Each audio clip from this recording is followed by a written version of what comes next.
ایک شخص کو حضور نے دیکھا، اس نے میلے کچیلے کپڑے پہنے، تو حضور نے ٹھنڈی آہ بھری، فرمایا کاش یہ دھو کے کپڑے پہنتا۔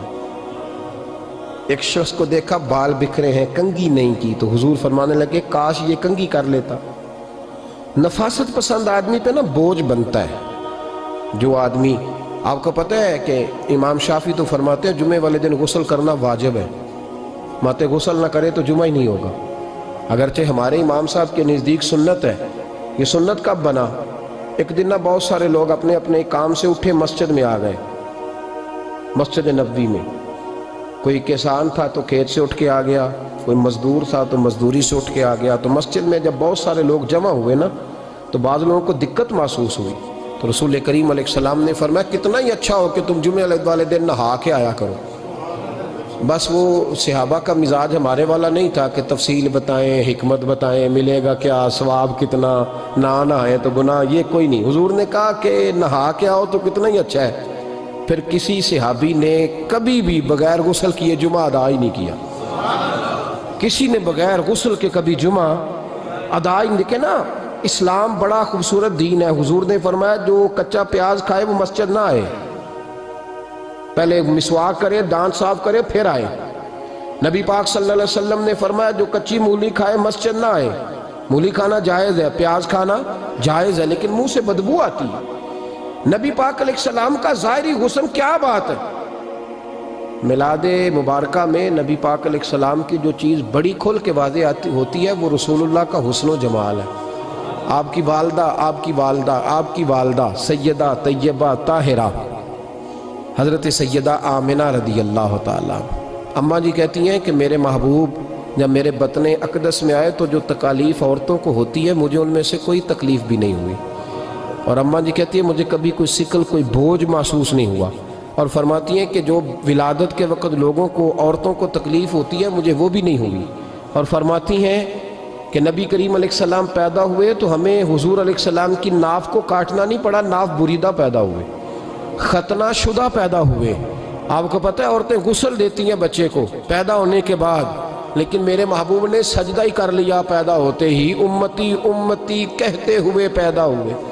حق نے فرمایا کہ بخشا الصلاۃ والسلام، اور پہلے سجدے پر روز ازل سے درود۔ میرے امام فاضل بریلوی کا جو انداز تکلم ہے نا، اس کی بھی حد ہی کوئی نہیں، کوئی حد ہی نہیں، کہاں تک ان کی محبت جاتی۔ کہنے لگے پہلے سجدے پہ روز ازل سے درود، یادگاری یہ امت پہ لاکھوں سلام، یادگاری یہ امت پہ لاکھوں سلام۔ بتائیے بغیر وضو کے، بغیر غسل کے سجدہ ہو جاتا ہے؟ تو حضور نے سجدہ کر کے بتایا کہ اللہ نے مجھے پاک صاف پیدا کیا ہے۔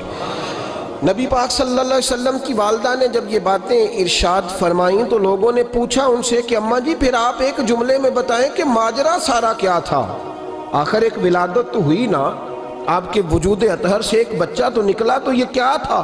تو سیدہ آمنہ فرمانے لگی خارج منی نور، بس میرے وجود سے ایک نور نکلا ہے، بس میرے وجود سے ایک، اور روشنی آتی جاتی ہے تو کسی کو تکلیف نہیں دیتی، ایک نور نکلا۔ میرے رسول کریم علیہ السلام کو ظاہری حسن بھی کمال دیا، اور پھر حضور کی نفاست پسندی، صفائی پسندی۔ نبی پاک جب بات کرتے تھے نا تو حضور کے دانتوں سے نور نکلتا، اس کے باوجود حضور ہر وضو کے لیے مسواک کرتے۔ میں نے ہر نماز کے لیے نہیں کہا، میں اپنے لفظوں کا ذمہ دار ہوں۔ کس کے لیے بولیں آپ حضرات؟ ہر وضو کے لیے، یعنی اگر نبی پاک نے وضو نماز کے لیے کیا تب بھی مسواک کی، اور اگر قرآن شریف کی تلاوت کے لیے کیا تو پھر بھی مسواک کی، کسی اور موقع کے لیے وضو فرمایا تو پھر بھی مسواک کی۔ اور سیدہ عائشہ فرماتی ہے جب بھی حضور گھر سے نکلنے لگتے پہلے مسواک فرماتے، حالانکہ رسول پاک کے دندان اقدس تو نور والے تھے، ضرورت ہی نہیں تھی۔ ہماری تعلیم کے لیے نفاست پسندی۔ ایک بات میں نے شروع کرنی ہے پر آپ نے ناراض نہیں ہونا، پہلے وعدہ کر لیں، جڑے نہیں بولے انہوں نے کی ارادہ ہو جانا ہے، چلو ہو جائے جی، کوئی گل نہیں، خیر ہو جائیں آپ ناراض۔ نبی پاک نے بڑی مونچھیں نہیں پسند کی، حضور کو اچھی نہیں لگتی تھی۔ ایک بات پوچھتا ہوں آپ سے، یہ درد دل ہے میرا اور صرف سمجھانے کے لیے عرض کر رہا ہوں، کوئی تنقید نہیں، اللہ تعالیٰ مجھے نیت کا وضو عطا کرے۔ ایک بات بتانا، اگر بہو کھانا پکا کے لائے اور سالن سے بال نکل آئے تو پھر اس کا کیا حال ہوتا ہے؟ کئی تو بوڑھے پلیٹ اٹھا کے دیوار میں مارتے ہیں، ایسا ہی ہوتا ہے نا بھئی یہ کیا ہے؟ اور اگر کبھی روٹی سے نکل آئے تو بیوی صاحبہ کا کیا حال ہوتا ہے؟ یہ کوئی طریقہ ہے کھانا پکانے کا؟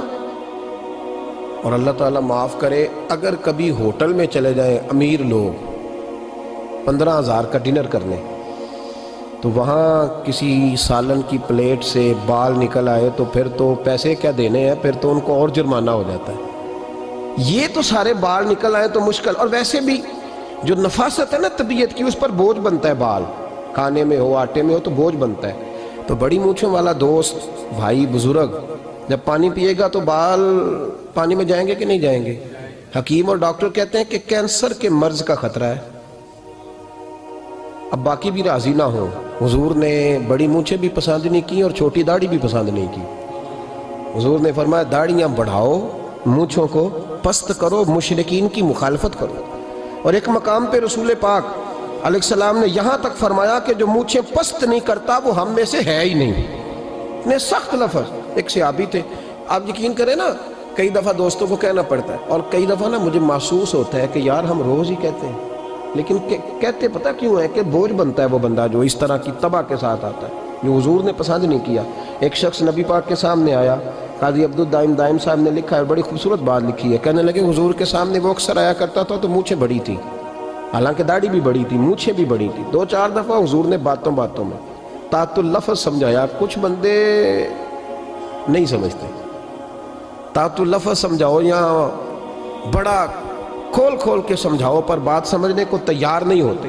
پتہ نہیں کیا ایسا حسن ہے بھئی، جو حسن نبی پاک نے پسند نہیں کیا وہ کبھی حسن ہو سکتا ہے، کبھی خوبصورتی ہو سکتی ہے، وہ کسی کا ذاتی کلچر تو ہو سکتا ہے پر دین کی تہذیب نہیں۔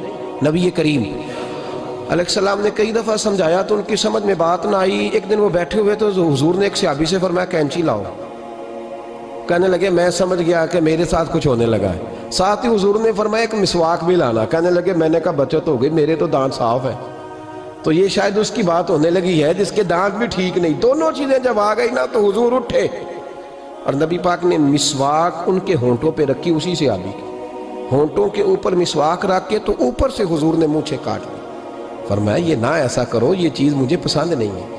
حضور نے نفاست پسندی کو۔ اب تو اللہ تعالیٰ خیر کرے، ملانگ آ گئے ہیں مارکیٹ میں، ملانگ درویشی فقیری، ان کے پاس رش بھی زیادہ ہے، ان کے درباروں پہ بھی رش زیادہ ہے جی۔ کہتے ہیں حضرت صاحب درویش آدمی ہے۔ بھئی روٹی تو پورے ٹائم پہ کھاتا ہے، مونچھیں کٹوانے میں ہی درویش ہو گیا ہے، نہ بال کٹواتا ہے نہ مونچھیں کٹواتا ہے۔ یہ گرو نانک کی تعلیمات ہیں، یہ نبی پاک کی تعلیم نہیں۔ وجود کا کوئی بال نہ کٹوانا یہ سکھوں کا طریقہ ہے، مسلمانوں کا یہ انداز، یہ کدھر کی فقیری ہے؟